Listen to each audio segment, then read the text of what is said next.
So last weekend, I was chilling in the living room, binge watching a documentary about competitive cheese rolling. Don't judge, it's a thing, when my roommate Brian burst in looking like he just lost a game of Jumanji.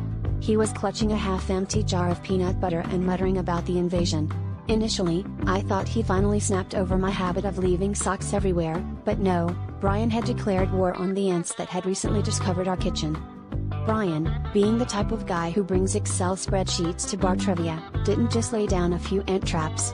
No, he constructed an elaborate labyrinth of peanut butter bait stations, sticky tape moats, and, I kid you not, a tiny drawbridge made out of popsicle sticks. He even mapped out ant strongholds and deployed countermeasures with the seriousness of a Bond villain. By Sunday, our apartment looked like the set of Home Alone if Kevin had a vendetta against six-legged invaders. That night, I heard a thud and a muffled help from Brian's room.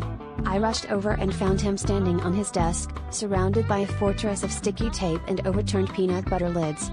Apparently, in his attempt to outwit the ants, he'd booby-trapped his bedroom door so thoroughly that he couldn't actually open it without getting his socks stuck or risking a face full of peanut butter.